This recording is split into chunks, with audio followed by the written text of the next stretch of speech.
দেখো, তোমার আমার সম্পর্ক কিন্তু ভালো দিয়ে শুরু হয়েছিল, কিন্তু এখন কিন্তু খারাপের দিকে চলে যাচ্ছে। তুমি যতবার এসব ছাইপাশ খেতে যাও, আমি তোমাকে সেখান থেকে ফিরে আনি, কিন্তু তুমি ইদানিং আমার কোনো কথাই শুনতেছো না, যা ইচ্ছা তাই করতেছো। এইভাবে কিন্তু হবে না। এভাবে আমি সম্পর্ক টিকে নিতে পারবো না। আমি খারাপটা কি করছি কও? খাওয়ার মধ্যে খাইতে একটু গাঁজা, হ্যাঁ তখন বাদ দিয়ে দিছি। আর গাঁজাটা কি কোনো খারাপ জিনিস? ওটা তো একটা হার্বাল প্রোডাক্ট। তারপরও মনে করো, যেহেতু সরকার ওটা নিষিদ্ধ করছে, সেই সরকারের প্রতি সম্মান জানিয়ে আমি এটা ছাড়িয়ে দিছি।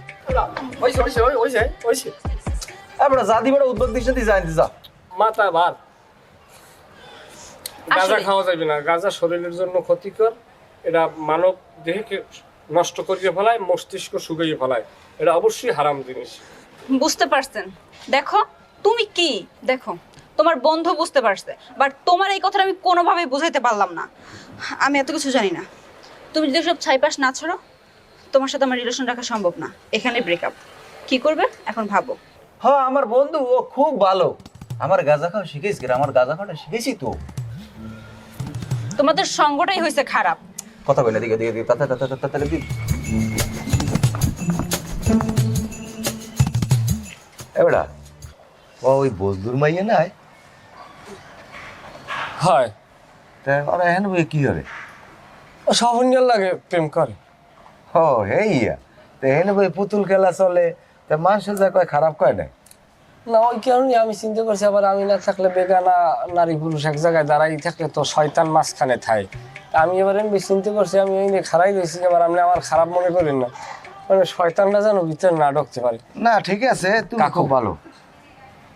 আপনি আমার কোনো সময় কোনো খারাপ অভ্যাস দেখছেন? না না না, হ্যাঁ দেই না। আমি কি লিখে পাহারা দিচ্ছি, আপনি হয়তো আমার মনে মনে খারাপ ভাবতে পারেন। তখন একটা বেগানা নারী পুরুষ এক জায়গায় তাহলে একটা অ্যাক্সিডেন্ট ঘটনা ঘটে যেতে পারে, তখন এটা দায়ভার নেবে কিনা? হ্যাঁ যাই হোক, কারণ একটু বাজার যাচ্ছিলাম, চা খাইতে পারো? চা খাইবেন বাজারে? যদি মনে কিছু না করেন, আমি আপনার 4 পয়সা দিয়ে দিই দিলে খারাপ হয় না। বাতি হিসাবে। যান, আপনি খাইলে না? আচ্ছা তা ঠিক আছে, আমাকে ওদিক দিয়ে যাও টাউন এখন। যাই না, আপনি রাগ থাকে সবসময় মাথায়। না, তোমার লাগে রাগ নাই, ঠিক আছে।